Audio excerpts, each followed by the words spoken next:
They thought they understood fear. Then came a honey badger and its human genre. HFY, humanity, yeah. Science fiction style, third-person limited tone, action-adventure with dark humor.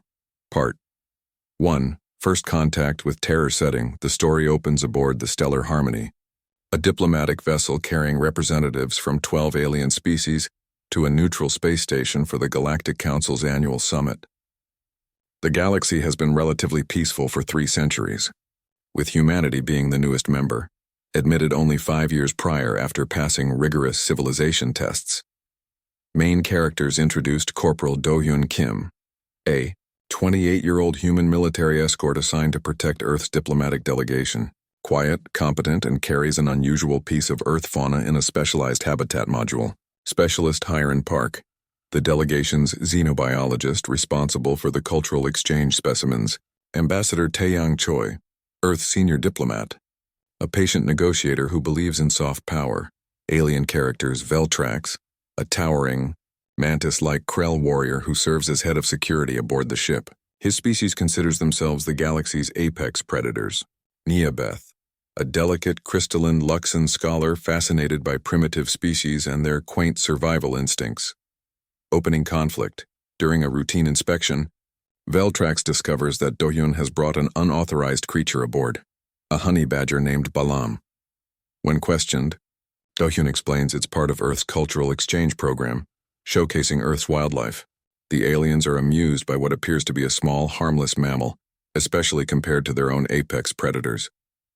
Veltrax mockingly asks if humans are so weak they need to bring pets for emotional support. Hiren calmly warns them not to underestimate Earth fauna, but her warning is dismissed as human arrogance. Inciting incident. The ship is suddenly attacked by the Drath Syndicate, a notorious pirate fleet that has been terrorizing outer colonies. The pirates board the vessel, overwhelming security with brutal efficiency. They use neural disruptors that paralyze most species instantly, including the mighty Krell warriors. Do-hyun and several aliens are herded into the cargo bay. The pirates begin separating valuable diplomatic hostages from expendables. During the chaos, Balam's containment habitat is damaged, and the honey badger escapes. Part 2. Nature's perfect weapon, the escalation. The Drath pirates are reptilian humanoids, cold-blooded raiders known for their ruthlessness. Their leader, a scarred veteran named Corvesh, begins interrogating the prisoners about access codes to the ship's vault, where diplomatic gifts, including rare resources, are stored. When Corvesh threatens Hiren to force Ambassador Taeyang to cooperate, Do-hyun remains eerily calm. Veltrax, paralyzed but conscious, watches with growing confusion. Why isn't the human showing fear? Balam's introduction. A small, dark shape emerges from the shadows. The pirates barely notice Balam at first. It's just a small animal after all. One pirate even laughs and reaches down to grab it. That pirate loses 3 fingers in under 2 seconds. The chaos begins. What follows is a masterclass in biological horror for the watching aliens. Balam attacks with zero hesitation or self-preservation instinct. The honey badger's loose skin prevents the pirates from getting a grip. Its thick hide resists the pirates' shock prods. It targets vulnerable areas with surgical precision: tendons, eyes, throats. Most horrifying, it doesn't stop when injured. It gets more aggressive. The cargo bay descends into chaos as pirates try to shoot what they perceive as a demon creature. But Balam is too fast, too low to the ground, and too relentless. Do-hyun's move using the distraction. Do-hyun breaks free and begins systematically taking down pirates. His fighting style mirrors Balam's philosophy: efficient, brutal, and utterly without hesitation. He uses the environment, improvised weapons, and the pirates' own gear against them. Hiren manages to release the paralyzed aliens, including Veltrax, who witnesses something that shatters his worldview. Humans and their fauna don't just fight to win. They fight like the universe personally wronged them. The turning point: Corvesh attempts to retreat to his boarding craft, but Balam pursues him. The pirate leader, a veteran of 50 raids, finds himself cornered by a 12-kilogram mammal and a human corporal. Do-hyun gives Corvesh one chance to surrender. When the pirate attacks, Balam finishes what it started. Do-hyun doesn't stop it. Part 3. The reputation spreads aftermath. The pirates are repelled with 17 casualties, half from Balaam alone. The diplomatic vessel limps to the nearest space station for repairs. News of the incident spreads through the galactic network at faster-than-light speeds. The alien response is divided. Fear. Many species are horrified that humans casually travel with such creatures. Fascination. Xenobiologists demand information about Earth's ecosystem denial. Some claim the reports are exaggerated human propaganda. Character development. Veltrax seeks out Do-hyun for a private conversation. The Krell warrior, who has killed in arena combat and hunted megafauna on death worlds, admits he's never seen anything like Balaam. He asks the question that's haunting him. How many creatures like this does Earth have? Do-hyun's response is delivered with quiet amusement. Balaam isn't even in our top 20 most dangerous animals. He's just the one with the best attitude. Neobeth, the Luxon scholar, begins researching Earth's biosphere. What she discovers terrifies her. Earth is a Class 7 death world, where 73% of fauna exhibits aggressive or predatory behavior. Humans are the apex species of a planet where nearly everything is trying to kill everything else. The bureaucratic response, the Galactic Council, demands an emergency session to address Earth's biological security protocols. Ambassador Taeyang finds himself defending humanity's right to bring Earth fauna on diplomatic missions. The Council is split. The Vortan Collective, herbivorous prey species, wants Earth fauna quarantined. The Krell Empire, predator species, sees opportunity. They want to study Earth creatures for military applications. The Luxon Accord wants comprehensive documentation of Earth's entire ecosystem. New threat emerges during the hearings. A message arrives. The Drath Syndicate has placed a massive bounty on Do-hyun and the Earth Demon. But more concerning, they've hired the Shade Killers, the galaxy's most feared assassin guild, to capture them alive. The galaxy is about to learn that making an enemy of a human is dangerous. Making an enemy of a human and their animal companion is suicidal. Part 4. The Hunt and the Hunted, setting the trap against protocol. Do-hyun volunteers to draw out the assassins rather than hide behind council protection. His reasoning is tactical. Better to face them on his terms than wait for them to strike when innocents are nearby. Hyerin insists on joining him, bringing proper equipment to care for Balaam. Ambassador Taeyang reluctantly approves a covert operation, with Veltrax and a mixed-species team providing backup. The station, they relocate to Epsilon Drift, a frontier trading station known for its loose regulations and diverse population. It's the perfect hunting ground for both sides. The station's population reacts to Balaam with everything from curiosity to terror. One memorable scene involves Balaam wandering into an alien bar and clearing it out simply by existing. The bartender, a pragmatic Vortan named Ilhonam, becomes an unlikely ally after Balaam ignores him completely. Vortan flesh apparently doesn't interest honey badgers. The assassins, the Shade Killers, send 3 operatives. Silvara, a shape-shifting morphin who can mimic any species. Broken Talon, a cybernetically enhanced Krill, disgraced from his empire, the Whisper, a psionically gifted Teleran who can sense thoughts and emotions. They're professionals, having never failed a contract. They've studied the cargo bay footage and believe they understand the threat. They're wrong. The first encounter, Silvara attempts infiltration by mimicking Hyerin, but Balaam, with his keen sense of smell, immediately identifies the fake. The shapeshifter barely escapes with her life, fleeing into the station's ventilation system. This triggers a crucial realization for the team. Balaam is more than a weapon. He's an incredibly effective biosensor. Most alien technology and abilities can't fool Earth-evolved senses. The psychological warfare Broken Talon tries a direct approach, challenging Do-hyun to single combat in the station's lower levels. It's a trap, of course, with Broken Talon's cybernetics giving him enhanced strength and speed. But Do-hyun doesn't fight fair. He uses the environment, leads Broken Talon through areas with low ceilings and tight spaces where the cyborg's size is a disadvantage, and ultimately lets Balaam do what Balaam does best when cornered: absolutely refuse to lose. Broken Talon survives but barely, and immediately sends a message to the Syndicate. Contract impossible. Recommend cancellation. The Telerans mistake the Whisper, confident in his psionic abilities, attempts to mentally overwhelm Do-hyun. What he discovers breaks him. Human minds, forged in Earth's competitive, high-stress environment, are chaotic, multi-layered, and resistant to simple manipulation. Worse, when the Whisper tries to sense Balaam's mind to predict its movements, he encounters something that shouldn't exist: pure, undiluted aggression with no fear center, no self-preservation instinct, just an absolute refusal to submit. The psychic feedback causes the Whisper to collapse. He wakes in the station's medical bay where Do-hyun visits him. The human asks a simple question: "Now do you understand?" Part 2. Nature's perfect weapon, the medical bay of Gateway Station buzzed with activity. Doctors from 6 different species worked to treat the wounded from the Stellar Harmony. Most of the injuries were minor, caused by panic during the evacuation. The pirates had suffered far worse, though few people felt sympathy for them. In a private room, Ambassador Taeyang sat across from Station Commander Wolbeck, a furry canid who looked like Earth's wolves might if they stood upright and wore uniforms.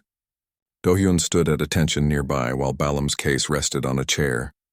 The honey badger watched the proceedings with bored eyes. "Let me understand this correctly," Wolbeck said, his ears flat against his head. "A single Earth animal killed 8 trained pirates and wounded 9 others?" "That is accurate," Taeyang replied calmly. "And your soldier killed how many?" 9 confirmed, Do-hyun stated. "I used available resources and defended diplomatic personnel as per my orders." Wolbeck's tail twitched nervously. "Available resources? You mean the chaos caused by your pet?" "Balaam is not a pet," Hiron interjected from where she stood near the wall. "He's a registered service animal and part of Earth's cultural exchange program." "A service animal that kills," Wolbeck muttered. He pulled up a holographic display showing Balaam's file. "According to this, honey badgers are considered relatively small predators on Earth, not even apex predators." "Correct," Hiron confirmed. "Then what are your apex predators like?" The humans exchanged glances. Taeyang spoke carefully. "Commander, perhaps we should discuss the immediate situation first." But Wolbeck was already accessing the galactic database. His face paled as he read, "Your planet is home to creatures called polar bears, that weigh 500 kilograms, and great white sharks that grow to 6 meters. And there's something here about hippopotamuses that kill more humans per year than any other large animal. Earth has a diverse ecosystem," Taeyang said diplomatically. Wolbeck sat back in his chair. "Your world was classified as a Class 7 death world. I always thought that was an exaggeration. The galaxy has many dangerous places."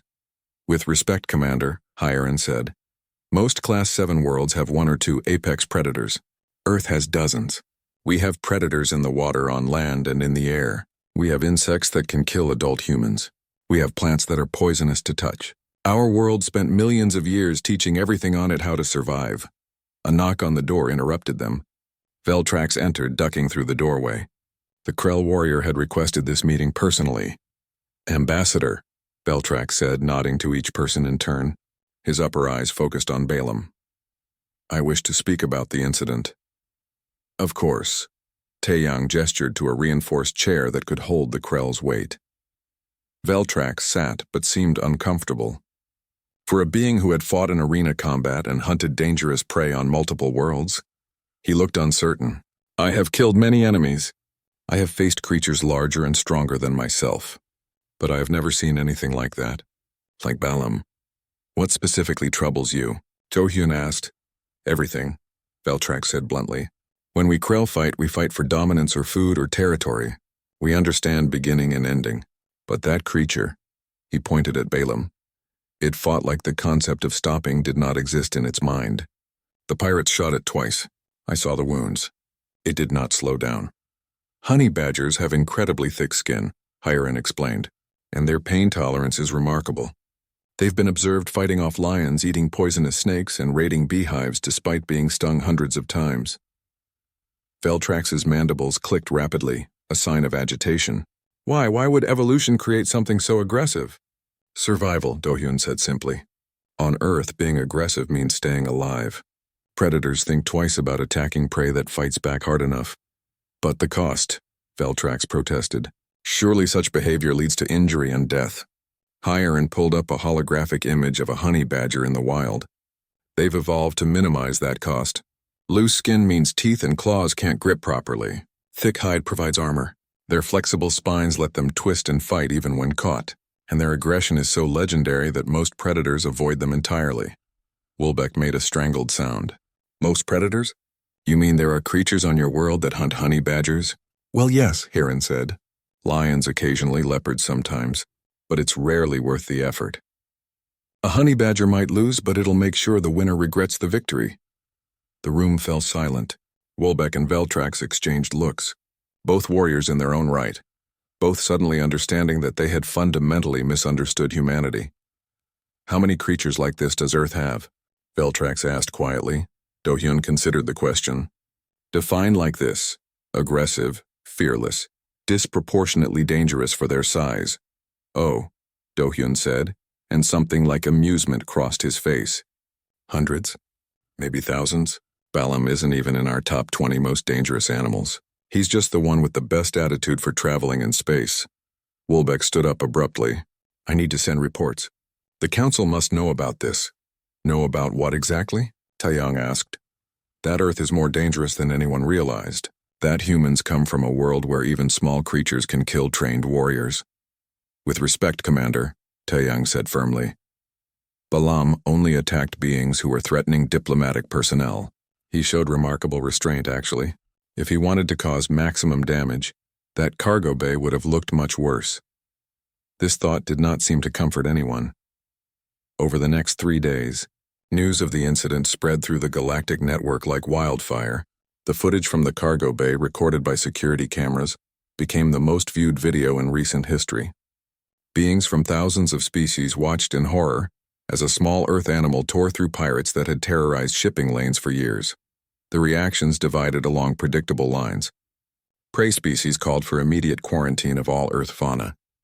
Predator species demanded more information, seeing potential military applications. Scientists wanted comprehensive studies of Earth's entire ecosystem. Nyabeth, the crystalline Luxon scholar, became obsessed. She spent every waking hour researching Earth's biosphere. What she found kept her from sleeping during her rest periods.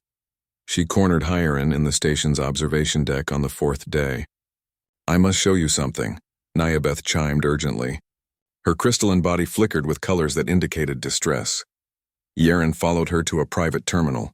Nyabeth pulled up chart after chart displaying data in forms that made the xenobiologist's eyes widen. This cannot be correct, Nyabeth said. Your planet has over 8 million species. Approximately 73% show predatory or aggressive behavior. Even your herbivores are dangerous. I found records of creatures called Cape buffalo that actively hunt the beings that hunt them. That sounds right, Hieron confirmed. But how? Nyabeth's voice rose to a pitch that made nearby glasses vibrate. How does anything survive? How did intelligence evolve? Most death worlds have 1 or 2 apex predators that dominate. Your world has dozens competing simultaneously. That's exactly why intelligence evolved, Hieron explained gently. Humans aren't the strongest or fastest or most poisonous. We're not the best at any single thing. But we learned to adapt, to use tools to work together. We survived by being smart enough to avoid fights we couldn't win and brave enough to fight when necessary. And you brought one of these creatures with you, Nyabeth said weakly. Voluntarily. Humans have lived alongside Earth's dangerous animals for millennia. We've domesticated some. We've learned to coexist with others. Balam isn't a weapon. He's a companion.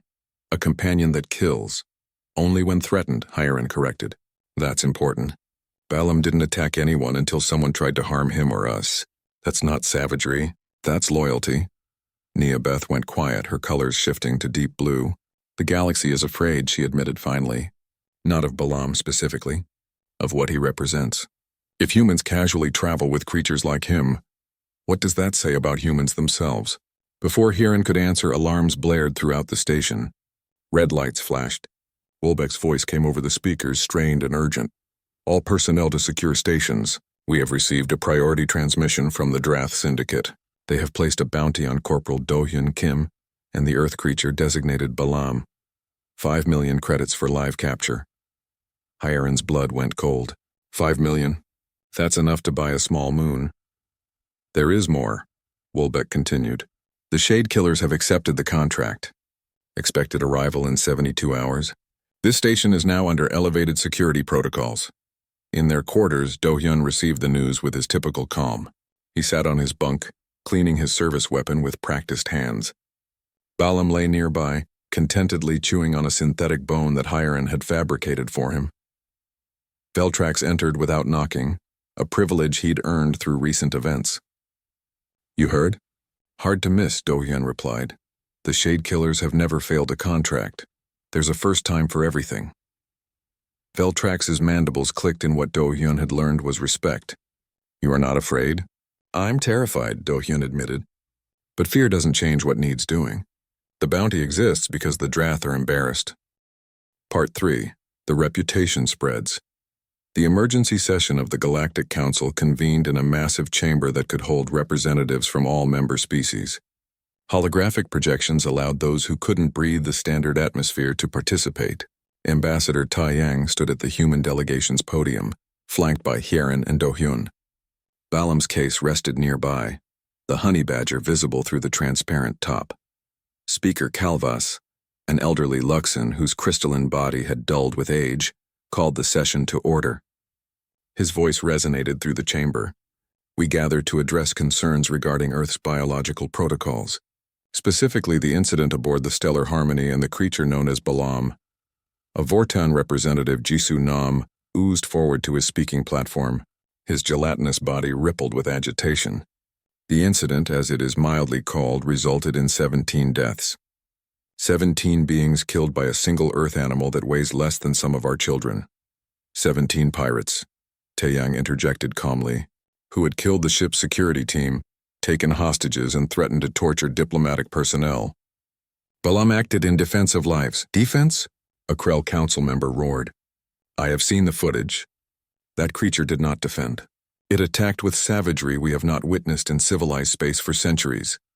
Veltrax, standing in the observer section, stirred. He had not planned to speak, but the accusation demanded response. "Council Speaker, may I address the chamber?" Calvas's colors shifted to surprised yellow. "Warrior Veltrax? You were present during the incident?" "I was, Speaker, and I was among those calling the creature savage in my first report." Veltrax moved to the witness platform, his massive frame drawing attention. "I have since reconsidered that assessment." The chamber quieted. Veltrax was known as a traditionalist, someone who believed in Krell superiority. His testimony would carry weight. "The pirates disabled my warriors with neural disruptors," Veltrax continued. "We could not move, could not defend those we were sworn to protect. I watched as they threatened a young female scientist. I expected her to die. I expected all the civilians to die. Pirates do not leave witnesses." He paused, his four eyes sweeping the chamber. Then the human's companion escaped. "What I witnessed was not savagery. It was efficiency. Every action had purpose. The creature targeted those actively threatening others. When the pirates fled, it stopped pursuing. When its human called, it returned immediately." "You defend the creature?" Jisoo Nam burbled in disbelief. "I state facts," Veltrax replied. "Had Balam not acted, I would have watched innocent beings die while I stood frozen. The creature did what I could not. That is not savagery. That is duty." The chamber erupted in debate. Some species praised Veltrax's honesty. Others accused him of being compromised.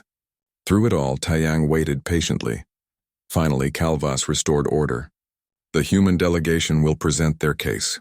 Taiyang stepped forward. "Thank you, Speaker. Earth understands the Council's concerns. We come from a world very different from most in this chamber, but different does not mean dangerous to those who respect it." Hiren activated a holographic display showing Earth from space. "Our planet's classification as Class 7 Death World is accurate. High gravity, extreme weather variations, and an ecosystem where competition drives constant evolution. Most worlds reach equilibrium. Earth never did. Life there had to adapt or die. Everything that exists on Earth today survived countless extinction events.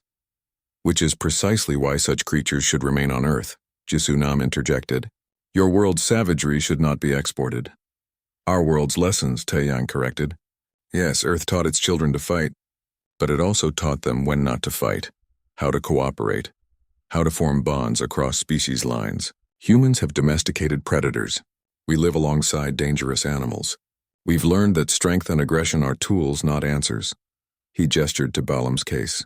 You see a weapon, we see a partner. Balam has been with Corporal Do-hyun for 3 years. In that time, he has never harmed an innocent being. He plays with human children. He allows veterinarians to examine him. He is, by Earth standards, remarkably gentle. Gentle? Several species made sounds of disbelief. By Earth standards, Hieron emphasized. Which brings us to the core issue. You're judging Earth species by your standards. That's like judging a fish by its ability to climb trees. Calvas's color shifted thoughtfully. What do you propose, Ambassador? Education, Taeyang said simply. Let us teach the galaxy about Earth's ecosystem. Let researchers study our fauna in controlled settings. Let the Council see that we handle our own world's dangers responsibly. We ask only that you judge us by our actions, not your fears. And if another incident occurs, Jisunam challenged. Then investigate it fairly, Taeyang replied. If Earth fauna harms innocent beings unprovoked, we will accept consequences. But so far, the only beings harmed were pirates and assassins. Beings who chose violence first. The debate continued for hours. Finally, Calvas called for a recess to allow delegations to consult. As the chamber emptied, various representatives approached the human delegation. Some were angry. Others were curious. A few were sympathetic. Nyabeth approached Hieron during the break. I have compiled research on Earth's biosphere. Would you review it for accuracy? Of course, Hieron agreed. They moved to a side chamber where Nyabeth's data filled holographic screens. The Luxan had been thorough. Charts showed Earth's predator-to-prey ratios, extinction events, evolutionary pressures, and adaptation rates. This is excellent work, Hieron said, genuinely impressed. It is terrifying work, Nyabeth corrected. I have studied death worlds for decades. None compare to Earth. Your planet is an ongoing evolutionary war where every species is both weapon and target. That's one way to look at it. How do you look at it? Hieron considered the question. Earth taught us that life is precious because it's difficult. Every creature that exists fought for that right. Humans reached the top not through strength or speed, but through cooperation and innovation. We learned that surviving alone is hard. Surviving together is possible. And the aggression, the violence? Tools, Hieron said firmly. Useful when needed, restrained when not. That's the lesson Earth really taught us. Not how to fight, but when to fight. Nyabeth's colors shifted to contemplative purple. I will present this perspective to the Council. Perhaps it will help them understand. Meanwhile, Do-hyun stood on an observation deck looking out at the stars. Balam sat beside him, released from his case during the recess. The honey badger seemed uninterested in galactic politics.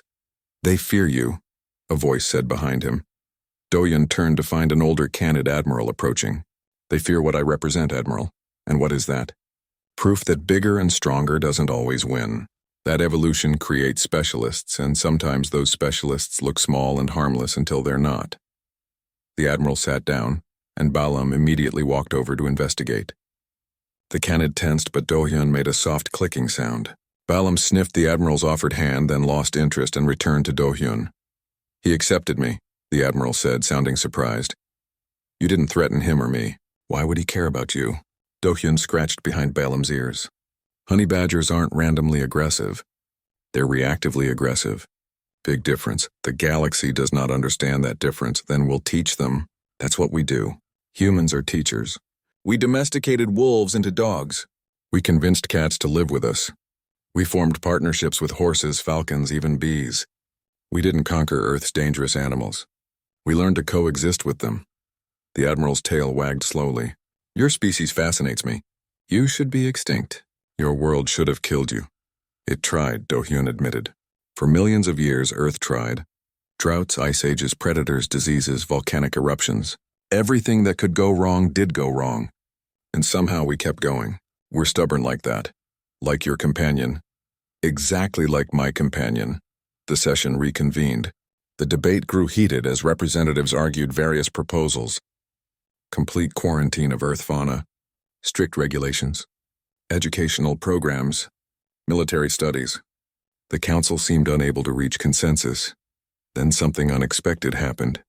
A message arrived from the Shade Killers. The legendary Assassin Guild sent an open transmission to the Council.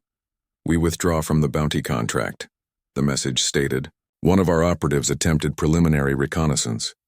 He returned with injuries and a new perspective. The targets represent specialized defense capabilities that exceed mission parameters. Further, initial assessment suggests the targets only engage threats, not innocents. The Shade Killers do not accept contracts against beings who act purely in self-defense. Contract withdrawn. The chamber fell silent. The Shade Killers had never withdrawn from a contract. Their reputation was built on inevitable success. Jisunam spoke into the quiet. Even the galaxy's greatest hunters refuse this prey. Not prey, Veltrax corrected. Equals. That is what the Shade Killers recognized. Dohyun and Balam are not victims to be hunted. They are opponents to be respected. The shift was subtle but real. Taeyang felt it in the chamber's atmosphere. Fear remained, but it was mixing with something else. Respect, understanding? Part 4. The Hunt and the Hunted Epsilon drift station hung in space like a rusty crown, orbiting a dead moon on the edge of civilized territory. It was the kind of place where laws were suggestions and questions were expensive, perfect for drawing out assassins who thought they were the hunters. Do-hyun stood at the station's main observation port, watching ships come and go. Balam sat on his shoulder, which had taken weeks of training but proved useful in crowds. The honey badger scanned the passing beings with apparent boredom. "This is insane," Hiran muttered beside him. She carried a portable habitat module and several scanning devices. "We should be hiding behind council protection, not volunteering as bait." "Hiding just delays the problem," Do-hyun replied. The Drath Syndicate lost face. They'll keep trying until someone makes them stop. Better to control the situation. "Control?" Hiran repeated skeptically. "We're on a lawless station waiting for legendary assassins to try killing us. Very controlled." "I did not approve this plan," Ambassador Taeyang reminded them over their comm devices. He was safely back on Gateway Station, coordinating with Council security. "I was outvoted." "Because it is a good plan." Veltrax's voice rumbled through the comm. The Krell warrior was somewhere on the station with 3 of his best soldiers providing backup. "Fighting on ground of your choosing is wise. Waiting for the enemy to choose is foolish." "Easy for you to say," Hiran grumbled. "Nobody's hunting you." "If they were, I would do exactly what Do-hyun is doing." They moved deeper into the station. Epsilon Drift was built from salvaged ship parts welded together over decades. Corridors twisted at odd angles. Gravity fluctuated between sections. Perfect for ambush from either direction. The central marketplace sprawled across 3 levels. Beings from dozens of species bartered, argued, and dealt in goods that ranged from legal to questionable to definitely illegal. Do-hyun found a cantina called the Broken Thruster and took a table facing the entrance. The bartender, a Vortan named Ilho Nam, oozed over. "You're the human. The one with the demon creature." "I prefer honey badger," Do-hyun said mildly. "You know they're watching already?" Ilho gestured vaguely at the crowd. "Word spreads fast here. 3 bounty hunters recognized you in the first 10 minutes. Good. Let them watch." Ilho's gelatinous body rippled with curiosity. "You want to be found. Saves time. You are either very brave or very stupid. Can't it be both?" Hiran asked, setting up a portable sensor array on the table. It looked like a drink dispenser but was actually scanning for weapons and tracking devices. Balam climbed down from Do-hyun's shoulder and sniffed at a bowl of dried meat Ilho provided. After careful consideration, the honey badger accepted a piece and returned to Do-hyun's lap. Over the next 3 hours, the cantina filled and emptied in waves. Beings entered, spotted the humans, and quickly left. Some took pictures. Others whispered into communication devices. A few brave or foolish ones tried to approach, but something in Do-hyun's calm demeanor discouraged conversation. "Movement," Hiran said quietly, checking her scanner. "Someone's been following us since we entered the marketplace. Staying just out of visual range but maintaining contact. How many?" "1, I think. But the readings are strange. The biosignature keeps shifting." Do-hyun's eyes narrowed. "Shapeshifter! The Morphin!" Veltrax confirmed over the comm. "Silvera is one of the 3 shade killers assigned to our sector. She can mimic any species she has studied." "Can she fool Balam?" Hiran asked. "Let's find out." They continued their pretense of casual eating.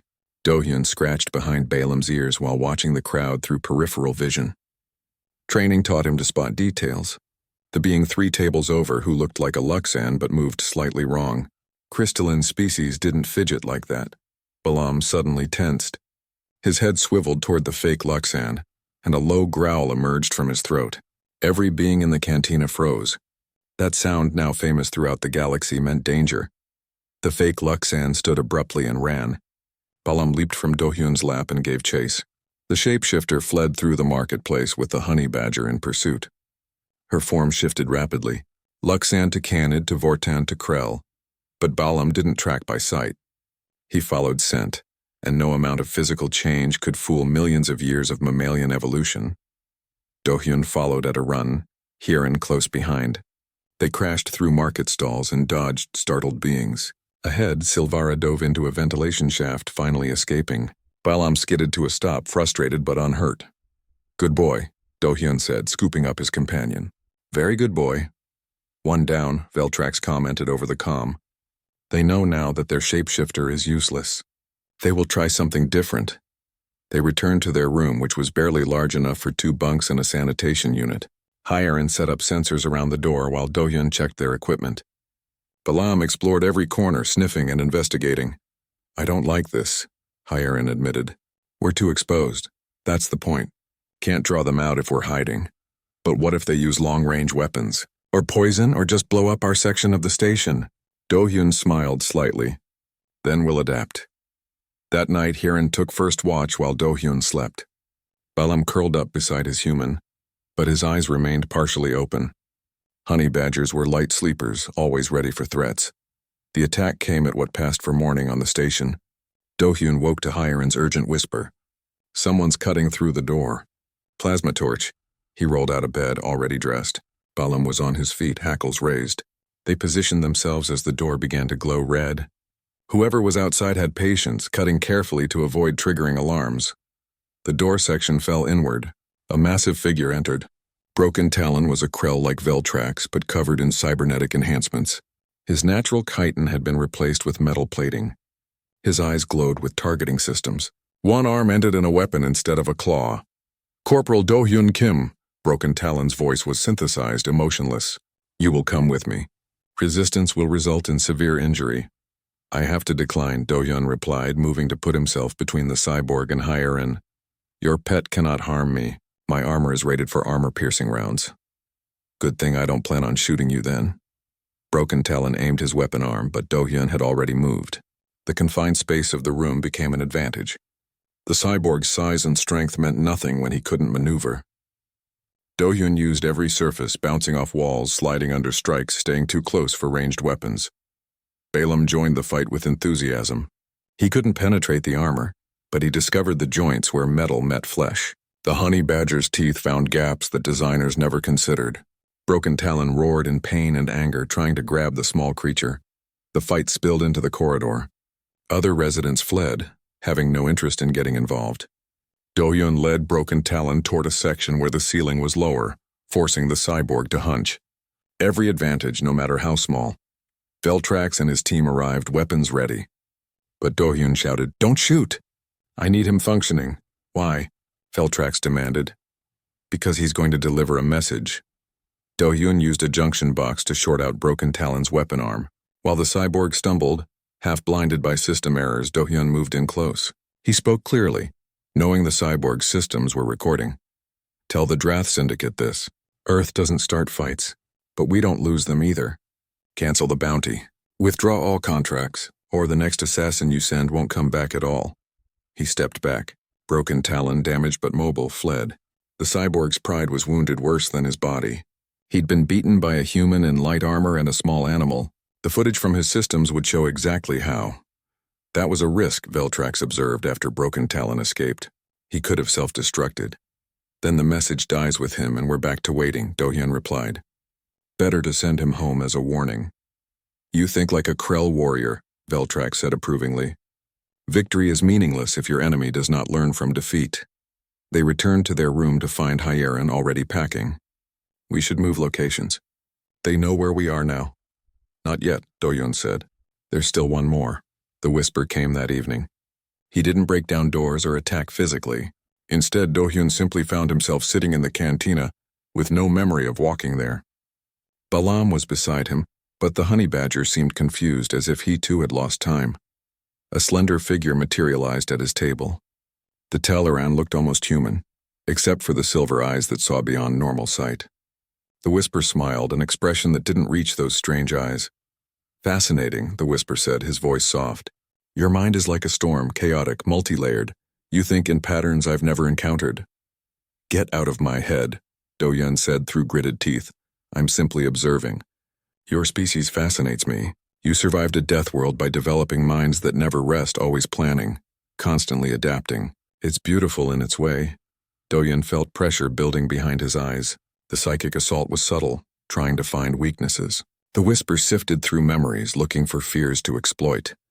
Then the Whisper made a mistake. He touched Balaam's mind. The psychic screamed. He stumbled backward, silver eyes wide with something approaching terror. What? What is that creature? Part 5. The New Galactic Order. 6 months had passed since the events at Epsilon Drift. The Resilience, Earth's newest diplomatic vessel, prepared for departure from Sol Station. Unlike the Stellar Harmony, this ship was built specifically for human crews and their unique requirements. The cargo bay included specialized habitats for multiple Earth species. The medical bay stocked treatments for both humans and animals. Even the air filtration was calibrated for Earth normal atmosphere. Do-Hyun stood in the cargo bay, supervising the loading of cultural exchange specimens. Balaam, now famous throughout the galaxy, lounged in a sunbeam from the viewport. The honey badger had gained weight, growing comfortable with space travel. He barely noticed the loading crew anymore. Hiran checked her datapad, confirming each habitat's environmental settings. African buffalo is loaded. Cassowary is secured, and Balaam makes 3. The cassowary is secure? Do-Hyun asked skeptically. Did you meet the cassowary? Triple reinforced habitat with biometric locks. If it gets out, we have bigger problems than containment protocols. A shadow fell across them. Veltrax entered the cargo bay, ducking under the doorframe. He wore a new uniform, one that marked him as Earth's security liaison to the Council. His chiton had been painted with patterns that human soldiers recognized as honor marks. The diplomatic delegation is boarding, Veltrax reported. Ambassador Taeyang requests your presence in the briefing room in 1 hour. Understood, Do-Hyun replied. Then, more casually, how are the students? Veltrax's mandibles clicked in what humans had learned was his equivalent of a smile. Challenging. Your training methods are difficult for beings who learned combat through dominance displays. Teaching them to think like prey while fighting like predators requires complete mental restructuring. But they're learning? 3 have requested transfers back to traditional combat units. The rest are beginning to understand. Your lesson about winning by refusing to lose resonates with warriors who have experienced real combat. Hiran laughed. You're teaching aliens to think like honey badgers. I am teaching them to survive against opponents who do, Veltrax corrected. There is a difference. He moved closer to Balaam, who opened one eye to regard the Krell. Over months of proximity, they had reached an understanding. Veltrax no longer represented a threat, so Balaam tolerated his presence. The honey badger even accepted food from the warrior's claws occasionally. I still remember the first time I saw him, Veltrax said quietly. I thought him insignificant, a pet, something soft humans needed for emotional support. And now? Do-Hyun asked. Now I see him as he is. A being evolved by millions of years of combat. A survivor of a world that tried to kill his ancestors every single day. A perfect example of what Earth creates. He's also lazy, food-motivated, and stubborn, Hiran added. Like all warriors worth knowing, Veltrax replied, which made both humans laugh. The briefing room was filled when they arrived. Ambassador Taeyang stood at the head of the table, flanked by 3 other diplomats. Charts and maps covered the holographic displays. The mission parameters scrolled across one screen. Thank you for coming, Taeyang began. This voyage will take us to 12 systems over 4 months. We'll be establishing cultural exchange programs, negotiating trade agreements, and demonstrating Earth's commitment to galactic cooperation. And showing off the dangerous animals, one diplomat muttered. Taeyang's expression didn't change, but his tone sharpened. We are demonstrating responsible management of Earth fauna. There's a difference. The galaxy needs to understand that dangerous doesn't mean uncontrolled. Earth has lived alongside powerful predators for millennia. This is our expertise. He pulled up an image of a classroom. Neabeth has requested we visit the Luxon Science Academy. She wants to establish a xenobiology program focused on Death World ecosystems. Hiran will be guest lecturing. Hiran straightened in surprise. Me? You're now the galaxy's leading expert on Earth fauna. Your research papers have been downloaded over 50 million times. Multiple universities want you on staff. I just write about honey badgers and explain why Earth is terrifying. Exactly. The galaxy needs that perspective. For too long, everyone assumed death worlds were rare anomalies. Earth proved that life adapts in ways no one predicted. That knowledge is valuable. The meeting continued for another hour, covering diplomatic protocols, security arrangements, and cultural considerations. When it ended, Do-Yun returned to his quarters to find an unexpected visitor. Neobeth stood outside his door, her crystalline body shifting through nervous colors. "Corporal Do-Yun, may I speak with you?" "Of course." He opened the door and gestured her inside. Balam, who had been napping on the bed, raised his head briefly before going back to sleep. Neobeth studied the honey badger with an expression that might have been fondness. "He doesn't fear me anymore. You're not a threat. He knows that now. I have been studying Earth extensively. My research has taken me to places I never imagined. Learning about your world's history, its creatures, its constant struggle for survival." Her colors shifted to deep blue. "I must apologize." "For what?" "For my initial judgment. When I first saw Balam, I thought him a curiosity, a primitive creature from a backward world. I was wrong on every count." "You were working with limited information," Do-Yun said diplomatically. "I was arrogant," Neobeth corrected. "My species evolved on a paradise world. Gentle climate, abundant resources, few predators. We developed intelligence through leisure, through having time to think and create. We assumed that was the only path." She moved closer to the sleeping Balam. "Earth took the opposite path. Your world gave nothing freely. Every meal, every safe night, every generation had to be fought for. And somehow that created beings like humans, like Balam, beings who simply refused to quit. Is there a question in there?" Do-Hyun asked gently. "How do you live with constant pressure? How did your species not break under such conditions?" Do-Hyun considered his answer carefully. "I think we did break. Many times. Mass extinctions, population crashes, near apocalypses. But breaking isn't the same as ending. Something always survived, something always adapted, and eventually those survivors became us. And you carry that history with you. In our DNA, in our culture, in the animals we bring to space." He gestured at Balam. "He represents millions of years of evolution telling him that backing down means death.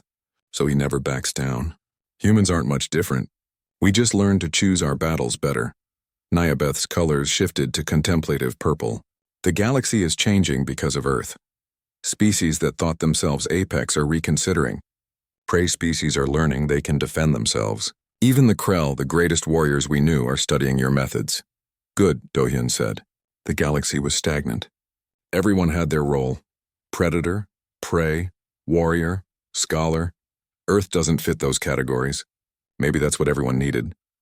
The first stop on their journey was the Luxan Science Academy, a massive structure orbiting a blue star. Thousands of students from hundreds of species studied there, learning everything from quantum physics to xenobiology. Hyeron's lecture hall was packed, standing room only. She stood at the podium with Balam's habitat beside her, feeling more nervous than she had facing pirates. "Thank you for attending," she began. "Today we'll discuss Death World evolution and why Earth represents a unique case study in adaptive survival." She pulled up an image of Earth from space. "This is where I'm from. Class 7 Death World. High gravity, extreme weather, aggressive flora and fauna. 20,000 years ago, my species lived in caves and used stone tools. We were not apex predators. We were prey." The audience leaned forward, interested. A Vortan student raised a tentacle. "How did you survive?" "Cooperation, innovation, stubbornness," Hyeron smiled. "We couldn't outrun the predators, so we learned to outsmart them. We couldn't outfight them individually, so we fought in groups. We couldn't survive alone, so we built communities." She opened Balam's habitat. The honey badger emerged, looked at the hundreds of staring beings, and promptly yawned. Several students gasped. Others leaned away instinctively. "This is Balam. He weighs 12 kilograms. On my world, he is considered a medium-sized predator. Not apex, not particularly large, but he has something that size and strength can't measure. He has the absolute refusal to accept defeat." Balam sniffed around the podium, discovered a water dish, and drank, completely unconcerned with his audience. Evolution on Earth didn't reward the biggest or strongest. It rewarded the most adaptable and most determined. Balaam's ancestors survived ice ages, droughts, competing predators, and diseases. They survived by being too aggressive to kill easily and too stubborn to give up. A Krell student stood. But such traits must lead to constant conflict. They can, Hieron agreed. But Earth also taught us restraint. Balaam could attack any of you right now.